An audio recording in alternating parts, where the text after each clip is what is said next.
정치권 이슈를 직접 묻고 답하는 정치 Y.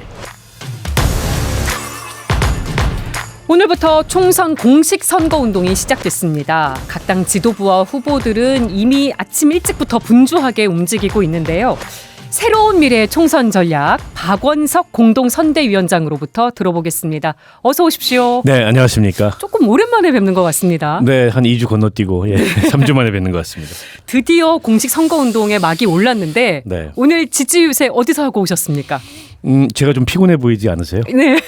오늘 그 12시에 가락시장에서 일단 자정선거운동을 시작해서 예. 아침 7시 반에 대전 대덕구에서 출정식을 했습니다.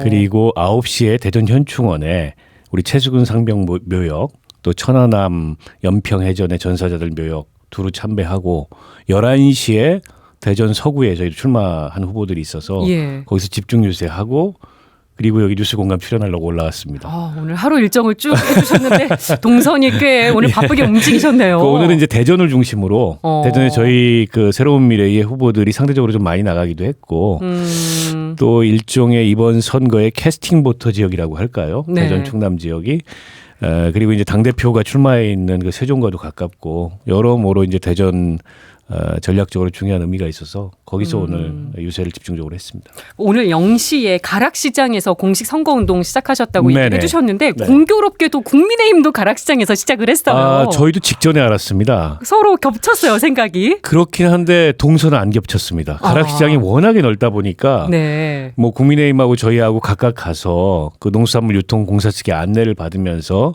현장 둘러보고 상인들하고 인사도 하고 간단한 그 약식 간담회도 가졌는데 뭐 저는 한동훈 위원장 한번 뵙고 싶었는데 현장에서 마주치진 않았습니다. 같은 가락시장에 있었으나 만나지는 못하셨다는 말씀. 네네. 13일 남았습니다. 본투표일 기준으로. 네. 지금 판세 어떻게 읽고 계세요? 본투표일 기준으로는 그런데요. 사전 투표를 워낙에 많이 하시기 때문에 그럼 이제 한 일주일. 일주일밖에 안 남았습니다. 사실은 일주일이라는 시간이 짧다면 짧죠. 왜냐하면 지금까지 달려왔던 후보들이나 각 당이 노력했던 시간들에 비하면 짧은 시간인데 또 이 일주일에 큰 변화가 발생할 수도 있는 네. 이제 그런 시간이고 이번 총선 보면 이 개표가 완료되는 시점까지 무슨 일이 일어날지 모르는 그렇죠. 그런 변화무쌍함이 있는 것 같아요. 이게 꼭 바람직한 건지 바람직하지 않은 건지 잘 판단은 안 서는데 일단 후보들이 공천받고 낙마하는 경우도 있었고요. 또 후보들의 언행으로 인한 논란이 지금까지도 있습니다. 그다음에 뭐 재산 형성 과정을 둘러싼 논란이나 이런 것들도 지금까지도 지금 벌어지고 있고 어쨌든 진영 간의 대결은 훨씬 더 격화되는데 국민들을 위해서 정말 생산적인 정책 경쟁이 일어나는 선거일까에 대해서 선거를 하고 있는 저희 스스로도 좀 되돌아보게 되고 약간은 좀 국민들을 뵙기 민망한 그런 네. 면도 없잖아 있습니다. 뭐 지금 야당들은 정권 심판을 외치고 있고 여당은 명국 심판을 외치고 있습니다. 이재명 대표와 조국 대표를 겨냥한 조어인 것 같은데요. 근데 위원장님은 정권 심판 메시지만 갖고 22대 국회가 열리면 더 큰 적대와 증오의 대결을 부를 것이다. 이런 얘기를 하셨더라고요. 그렇다면 새로운 미래가 제시하는 메시지는 어떤 건지 궁금합니다. 저는 그 정권 심판 당연히 이제 국민들 그 정서가 이렇게 흐르고 있는 거는 분명하고 지난 2년 6개월 정도를 되돌아보면 국격은 한없이 추락했고 또 국정이나 민주주의는 표류하고 있고 민생은 도탄에 빠진 그런 2년 6개월이 아닌가 싶어요. 당연히 국민들 입장에서 정권 심판 얘기가 나오지 않을 수 없는 상황이고 윤석열 정부가 그럼에도 불구하고 아직도 현실을 직시하지 못하고 있는 것 같아요. 대통령은 누구랑도 소통하지 않고 있고 또 이종섭 이번에 대선 논란에서 보듯이 이게 최수근 상병 사건으로 인해서 버젓이 수사를 받는 그런 피의자를 저렇게 해외로 도피시킴으로 인해서 다시 이제 국민들 여론에 불을 지피는 게다가 최근에 이제 물가가 가장 큰 이슈인데 네. 국민들이 체감하고 있는 물가의 고통과는 좀 동떨어진 모습이나 이런 것들을 정부 여당이 계속 보이고 있어서 대파 논란 얘기하시는 네, 거죠? 뭐 정권 심판론이 높을 수밖에 없어요. 그에 이제 맞불 격으로 또 무슨 명국 심판이니 이조 심판이니 이런 얘기를 하는데 결국 서로가 서로를 심판하자는 선거인데요.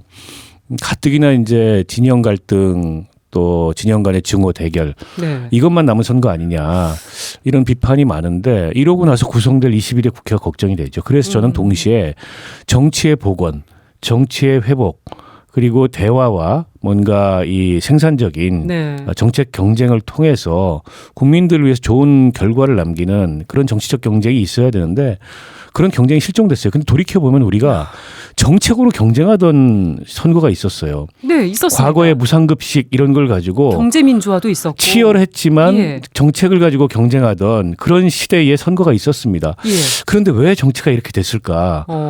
저도 정치를 하고 있는 사람입니다만 자꾸 그런 점에 대해서 생각을 하게 되고 과거처럼 그렇게 정책을 가지고 치열하게 경쟁하던 시대의 정치로 네. 돌아가야 되지 않을까 이런 말씀을 드리고 싶습니다. 정책 얘기하셨으니까 그러면 각 당이 내건 공약 얘기로 바로 들어가 보겠습니다. 네네. 국민의힘 한동훈 비대위원장이 어제 국회를 세종시로 완전히 옮기는 공약을 발표했습니다. 선거를 2주 남겨놓고.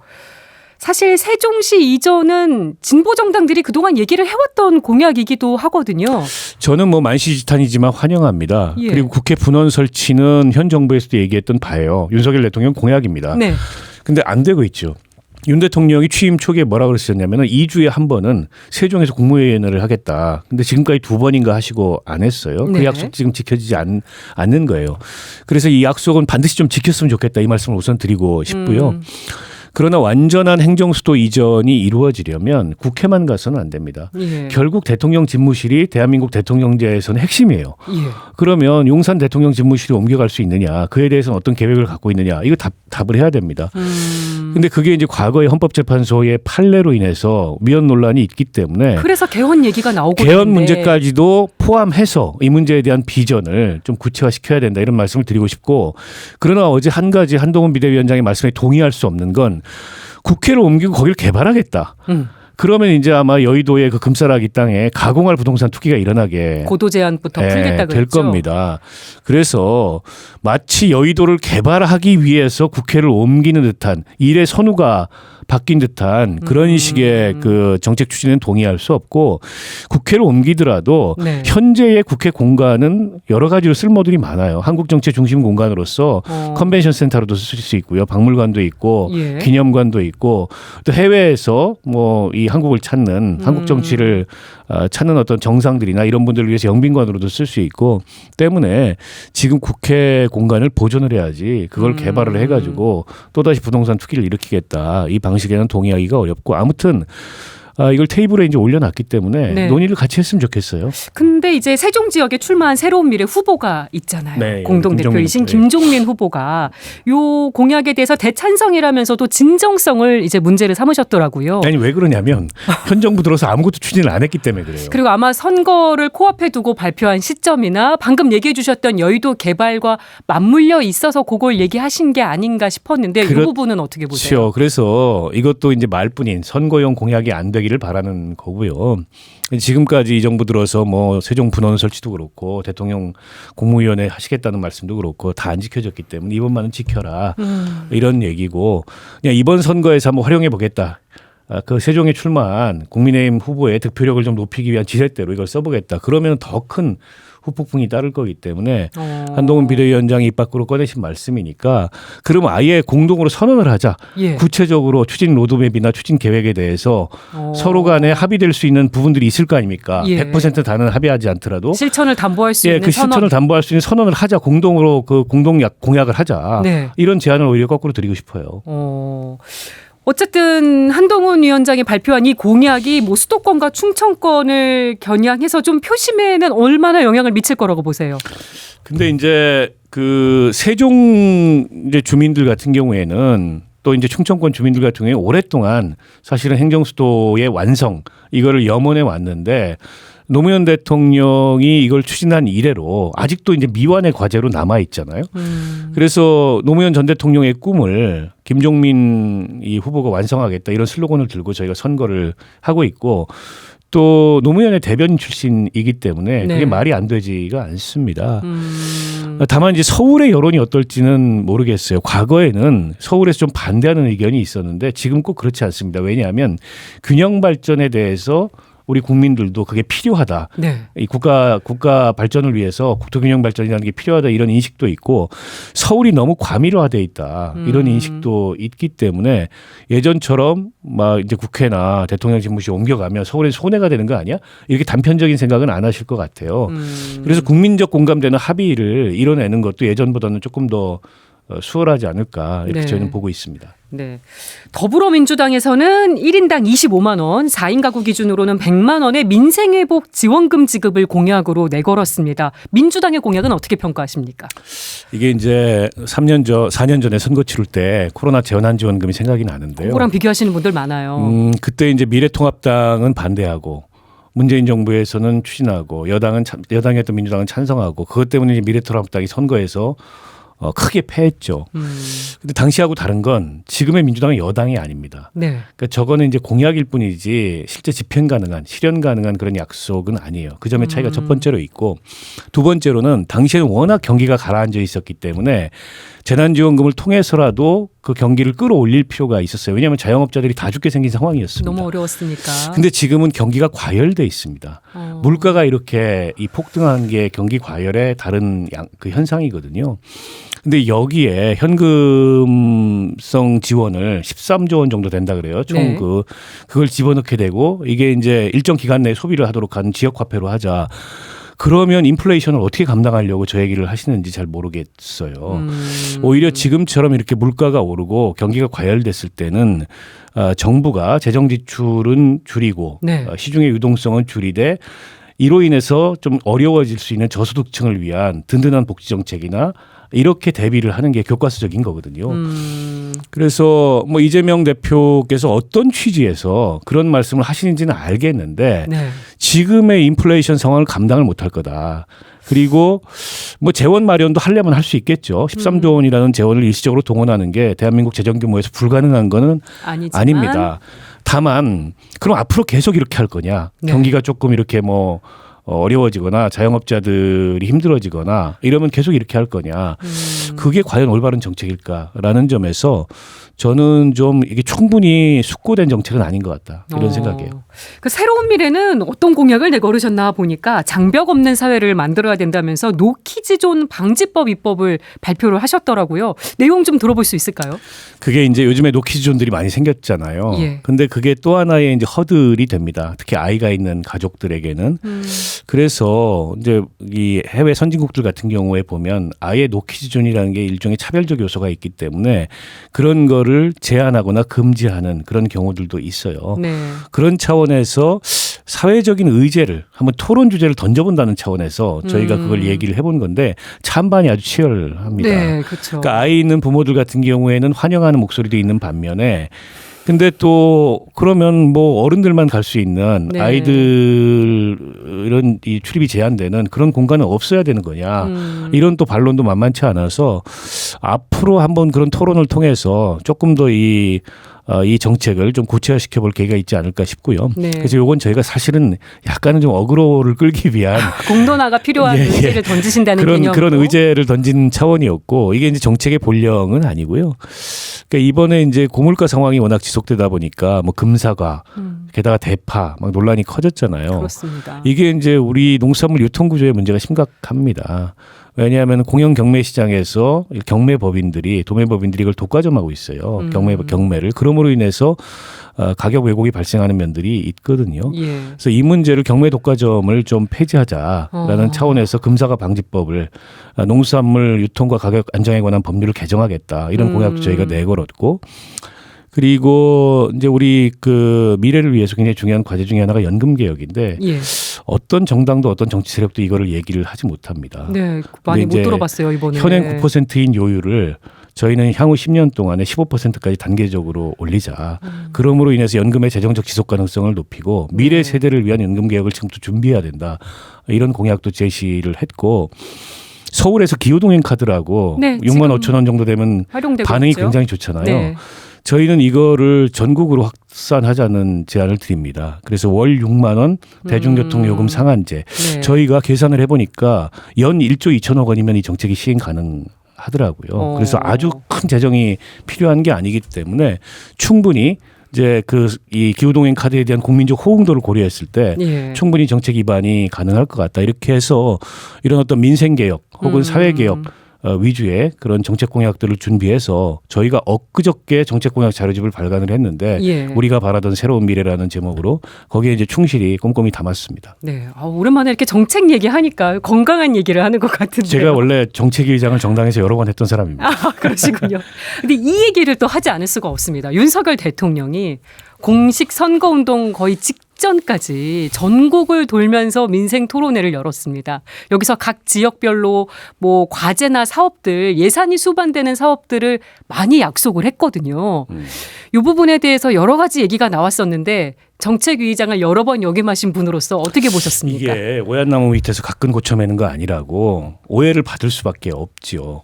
왜냐하면 윤 대통령이 그동안에 대국민 소통이든 대언론 소통이든 굉장히 인색했잖아요. 근데 총선 앞두고서 갑자기 민생 토론하는 명목으로 그것도 각본 없는 토론이 아니라 다 정해놓은 약속되는 형태의 그걸 전국을 돌아다니면서 하시면서 이른바 지역별 여러 가지 지원 대책이나 지원 계획들을 밝혔는데 그 총합을 해놓으니까 뭐 몇백 조래요. 네. 그러니까 현 정부 임기 동안에 감당도 할 수 없는 그런 이른바 선심성 정책 나열을 해놓으신 거여서 선거 개입이라는 논란을 그러니까 선거라는 얘기를 입 밖에 꺼내지 않더라도 시기적으로 저런 식의 그 민생 토론의 컨셉이라는 게 선거 개입 논란을 부를 수밖에 없어요. 네. 뭐 조국 혁신당에서는 끝나고 국정조사하겠다 이런 얘기까지 나와 있습니다만 이게 국정조사까지 갈 수 있는 사안인지는 모르겠으나 논란은 부르는데 효과가 있는지 모르겠습니다.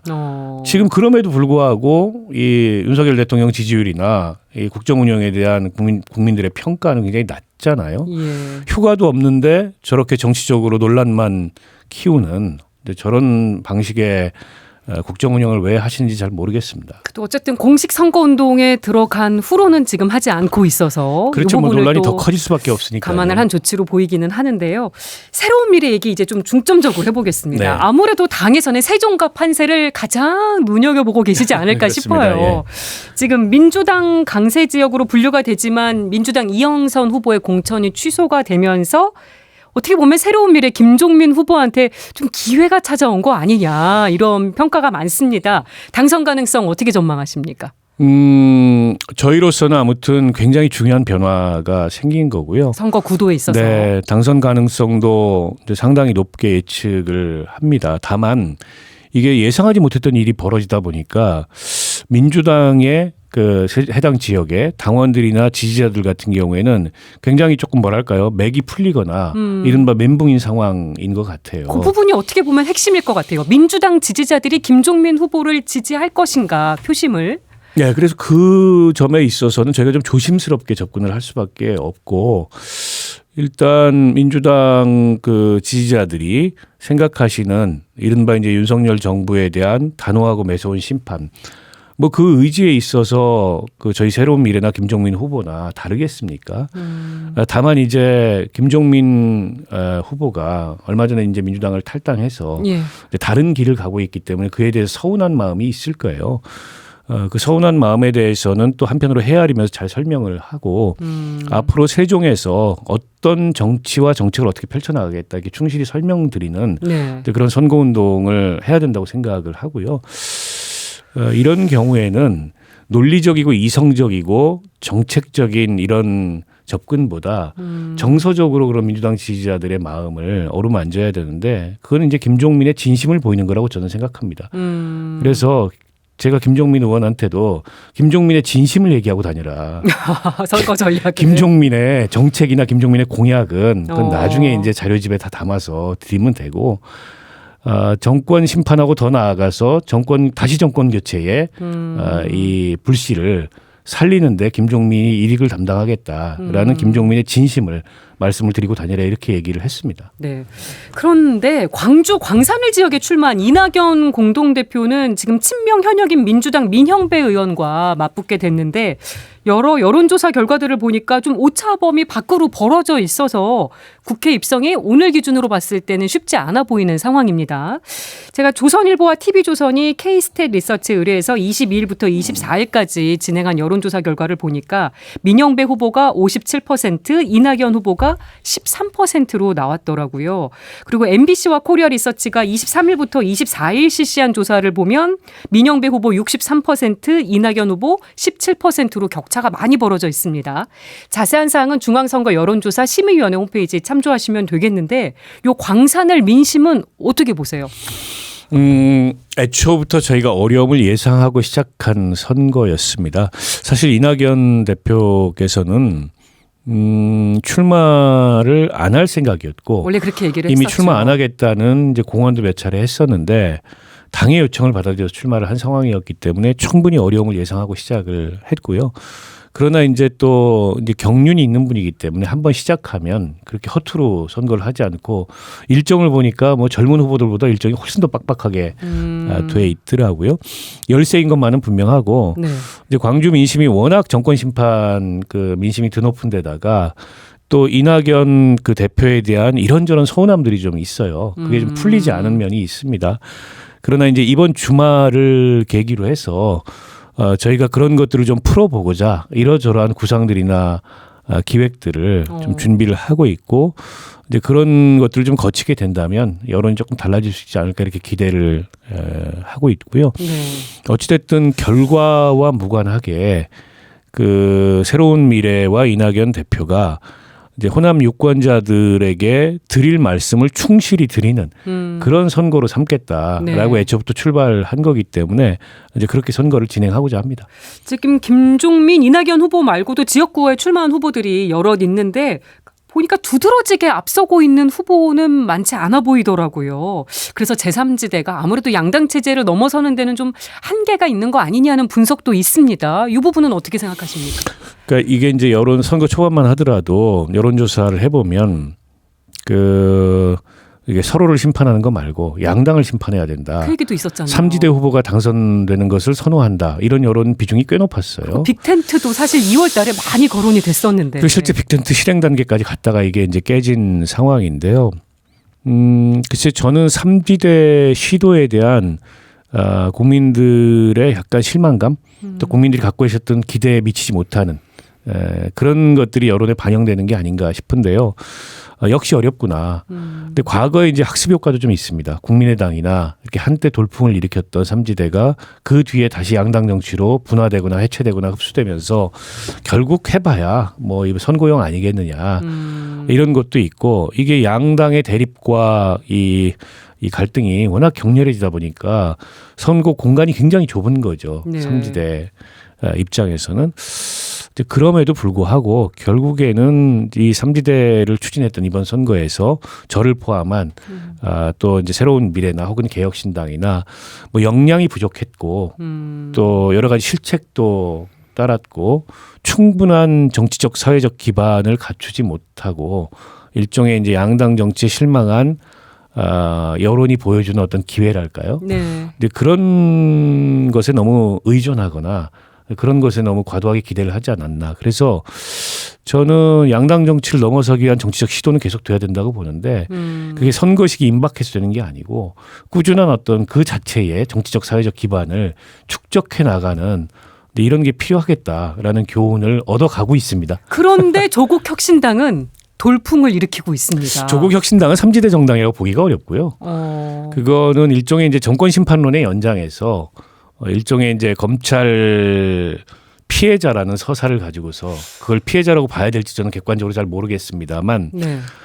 이번 총선에 어쨌든 등장한 신당인데 지속 가능성은 좀 없다고 보고 아마도 이제 총선이 끝나면 어느 시점이 될지는 모르겠으나 민주당으로 흡수될 겁니다. 왜냐하면 조국 신당을 통해서 당선된 분들도 비례를 평생 할 수는 없어요. 네. 그러면 지역구에 다시 도전해야 될 텐데 양당 아니고는 안 된다 이런 생각이 뚜렷한 분들입니다. 한계가 있을 수밖에 예. 없다. 계속 아니 그런 가는데. 생각이 실제로 뚜렷한 분들이에요. 그렇기 때문에 뭐 민주당의 저런 막장 공천이나 이런 거에 대해서 단 한마디 비판도 하지 않지 않습니까? 그러니까 민주당 지지하는 지지자들의 교차 투표를 통해서 네. 이번 총선에 가능한 최대한 많은 의석을 얻어보자라는 건데 글쎄요. 저는 뭐 현실적으로 조국 혁신당의 지지율이 높은 건 맞습니다만 이른바 가치의 측면에서 민주주의, 공정, 정의라는 가치의 측면에서 저런 정당이 표를 얻고 의석을 얻는다는 게 과연 바람직한 거냐. 이를테면 우리 이제 당시에 조국 사태 당시에 가장 비판적이었던 2030들 입장에서는 또 예. 다른 가해,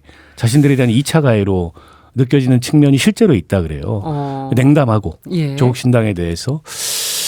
그래서 이게 우리 사회가 좀 풀어야 될 숙제 중에 하나인데 이렇게 세대 간의 정치적 의견이 아주 극단적으로 다른 문제도 예. 그런 측면에서 저것도 하나의 새로운 실험이긴 합니다만 글쎄 우리 정치를 발전시키는 실험일지는 잘 모르겠습니다.